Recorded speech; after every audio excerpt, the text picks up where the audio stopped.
ముందుకెళ్ళి ఆయన ఏం చేసిండు, కొంచెం ముందుకు వెళ్ళగానే జకర్యా కంటపడ్డాడు. హల్లెలూయా. జకర్యా ఎవరు అక్కడ? యాజకుడు. ఆయన చూసేసరికి ఆయనకు కొంచెం చెవుకాడ ఒక మచ్చ కనబడదట. హల్లెలూయా. హల్లెలూయా. మచ్చను చూసేసిండు. వెంటనే అయ్యా నువ్వు ఆగు, లోపలికి వెళ్ళడానికి వీళ్ళు అపవిత్రమైనటువంటి వాడు. నేను అవసరం నన్నే అంటావా? అవును, నీకు కుష్టి ఉంది అన్నాడట. హల్లెలూయా. ఆయనకి ఏముంది? కుష్టి ఉంది. ఆ కుష్టి వ్యాధిని పెట్టుకొని నువ్వు లోపలికి పోవడానికి వీల్లేదు అని ఆపేసి, అప్పుడు 80 మంది యాజకుల దగ్గర ఉన్నటువంటి వాళ్ళందరూ కూడా ఏకమై నిలబడి మీరు వీల్లేదండి, పోవడానికి వీల్లేదు, ఎందుకంటే మీకు వ్యాధి ఉంది, ఈ వ్యాధి మీరు నలుగురికి చెప్తే నేను తీసుకుపోయి బయట రాళ్లతో కొట్టి చంపేస్తారు, కాబట్టి నువ్వు వాలాలని. ఎందుకు? ఈయనకు అహంకారం ఎక్కువ, ఈయన అహంకారం ఎక్కువ, గర్వం ఎక్కువ, ప్రౌఢ ఎక్కువ. ఈయన జీవితం అంతా కూడా ప్రజలను హింసించుడు, ఇవన్నీ చేస్తూ ఉన్నటువంటి సమయంలో ఈయన ఏం చేసిండు? ఈయన ఈ పరిస్థితి చూసి ఏం చేసిండు? ఆ వెంటనే ఆ జకర్యా కంట పడగానే ఆయన ఏం చేయాలి? కరోనా వస్తే ఏం చేస్తారు?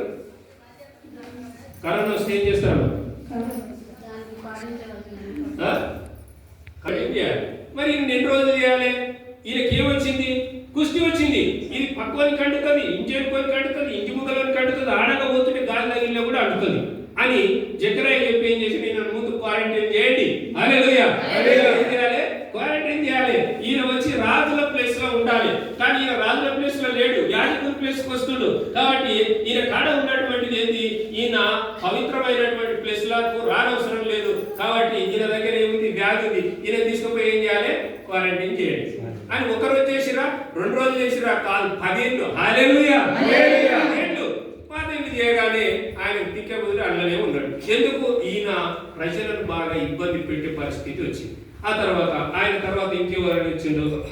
ఆయన కుమారుడు ఏతాము వచ్చింది. ఆయన చాలా మంచివాడు. ఆ మంచివాడు ఏం చేసిండు? వచ్చి ఆయన ఇక్కడ దిద్దుబాటు ఉద్యమాన్ని పెట్టి. హల్లెలూయా.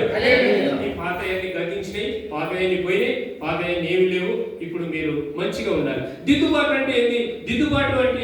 దిద్దుబాటు చాలా నిన్ను పవిత్రంగా చేసుకోవడానికి, నిన్ను మంచిగా చేసుకోవడానికి, నీలో బలహీనతలు, నీలో మలినాన్ని, నీలో లేనివి, నీలో చెడు తలంపులు, చెడు జీవితం లేకుండా ఆయన ఏం చేసిండు?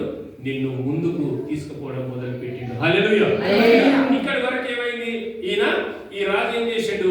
ఇప్పటి వరకు ఆయన చేసినటువంటిదంతా కూడా పోయింది. ఇప్పుడు కొత్త రాజు వచ్చి ఏం చేసిండు? ఈయన చాలా ప్రజలను నెమ్మదిగా దేవునిలో మంచి మార్పు తీసుకురావడానికి సహాయం చేసిండు. హల్లెలూయా. ఆ తర్వాత ఏమైందంటే ఆ ఏతాము రాజు అయినప్పుడు ఆయన ఏం చేసిండు? మెల్లమెల్లగా ఆ రాజ్యాన్ని దిద్దుబాటు కార్యక్రమంలోకి తీసుకొచ్చిండు. ఆయన జనాన్ని సమర్పించుకునేలాగా, జనాన్ని తనను తాను దేవునికి సమర్పించుకునేలాగా, జనాన్ని తర్పిదీయడం, జ్ఞానోదయం కలిగించి ఆయన ఏం చేసిండు? ఈ దిద్దుబాటును చేసిండు. మరి దిద్దుబాటు అని అంటే నీకు ఒక గురి కలిగి ఉండాలి, నువ్వు ఒక గురిలో జీవించాలి, నీలో జీవితాన్ని ఆ గురితో పరిగెత్తేలాగా చేసుకోవాలి, ఆ గురిని నువ్వు కనుగొనాలి. ఆ గురి లేకపోతే నీ జీవితం వ్యర్థమవుతుందంట. ఆ గురిని నువ్వు తెలుసుకోకపోతే నీ జీవితం వ్యర్థమే. కాబట్టి నువ్వు దిద్దుకోవాలి, నీ జీవితాన్ని సరిదిద్దుకోవాలి, నీ ఇంటిని సరిదిద్దుకోవాలి, నీ కుటుంబాన్ని సరిదిద్దుకోవాలి, నీ పంటలను సరిదిద్దుకోవాలి, నీ పొలాలను సరిదిద్దుకోవాలి, నీ రాజ్యాన్ని సరిదిద్దుకోవాలి, నీ ప్రజలను సరిదిద్దుకోవాలి. దేవుని బిడ్డలను అందరినీ కూడా సరిదిద్దేటువంటి సమయానికి ఏతాము వచ్చింది. హల్లెలూయా. ఆ స్థితిని నువ్వు చూడాలంట. ఆ స్థితి నీకు కావాలి. అలాంటి స్థితి నీకు రావాలని లేదా? అలాంటి స్థితిలో నువ్వు జీవించాలని లేదా? అలాంటి స్థితిలో నువ్వు బ్రతకాలని లేదా? ఆ గురి యొక్క పరిగెత్తాలని నీకు లేదా? హల్లెలూయా. కాబట్టి మీరు ఈ రోజు ఏదన్నా వస్తుంది అని అంటే భయపడిపోతారు. ఏమన్నా వస్తుంది, అగ్ని మంటలు అంటున్నాయంటే భయపడిపోతారు. ఇక్కడ సునామీ వస్తుందంటే భయపడిపోతారు. కరోనా వస్తుందంటే భయపడిపోతారు. కష్టకాలం వచ్చిందంటే భయపడిపోతారు. కానీ నీకు అవన్నీ గతించినాయి. ఇప్పుడు నేను దిద్దుబాటులోకి నేను తీసుకొని వస్తున్నా, నిన్ను దిద్దుబాటు చేసుకుంటూ వస్తున్నా అంటుండు. హల్లెలూయా. నీకు దిద్దుబాటు జరిగేటువంటి ప్లేస్ నీకు కావాలి, ఆ దిద్దుబడేటువంటిది నీకు కావాలి. మరి ఆ దిద్దుబాటుని ఎవరు తీసుకొచ్చారు? ఏతాము కాలంలో ఆయన తీసుకొని వచ్చిండు. హల్లెలూయా. హల్లెలూయా. అప్పుడు ఏం జరిగింది? ఇంకా ఆయన వచ్చినటువంటి సమయంలో మరి అప్పుడు అక్కడ ఉన్నటువంటి వాళ్ళందరూ కూడా మరి సింహము ఏం చెప్తుండే ఆయన? ఈ కొన్ని చర్చిలలో ఏం చెప్తుండో ఆ దిద్దుబాటు జరిగేటప్పుడు ఆయన కొంతమందిని మరి సింహంలాగానే వస్తాడు, ఉదయం సింహంలాగా వస్తాడు. నీ దేవుడు మీరు చక్కబడాలి, మీరు తప్పులను క్షమించబడాలి. ఒక రోజున దేవుని ముందు మనం కూర్చొని ప్రభువా నన్ను క్షమించు, తండ్రి నన్ను క్షమించు, నా దేవా నన్ను క్షమించు అంటారా?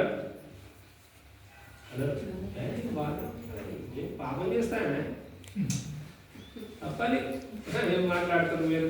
నేను ఒక్క పాపం కూడా చేయలేదు పుట్టిన తర్వాత అయినా. నేను పాపినే కాను. అసలు యేసయ్యను నమ్ముకున్నా, తెలుసుకున్నా, ఆయన రక్తంతో నీకు అడగబడ్డా బాగానే ఉందా ఇప్పుడు. కానీ నేను రోజు ప్రార్థన చేసుకుంటా, కానీ ప్రార్థనలు ఏం చేసుకుంటా? ప్రభువా అన్ని నాకివ్వు, ప్రభువా అన్ని నువ్వు నన్ను చూడు, ప్రభువా అన్ని నాకే కావాలి, ప్రభువా ఇంకోటి తీయనవసరం లేదు, ప్రభువా అదంతా నాదే, నా సొత్తే నాకే ఇవ్వు అని ప్రార్థిస్తాడు. కానీ నన్ను క్షమించు అని ప్రార్థించు. హల్లెలూయా. దేవుడు చెప్తుండు అక్కడ. యేషయా అడిగిందంట, అయ్యా నన్ను క్షమించు, అయ్యా నన్ను క్షమించు. రోజు నువ్వు తప్పు చేయవా? పని చేయనోడు తప్పు చేయడు, పని చేయకపోతే తప్పు చేయడు, పని చేసినోడు తప్పు చేస్తూనే ఉంటాడు. ఏదో ఒక తప్పు జరుగుతుంది, రోజు ఏదో ఒకటి జరుగుతూ ఉంటుంది, చిన్న చిన్న పొరపాట్లు జరుగుతాయి. కానీ నువ్వు చిన్న చిన్న పొరపాట్లు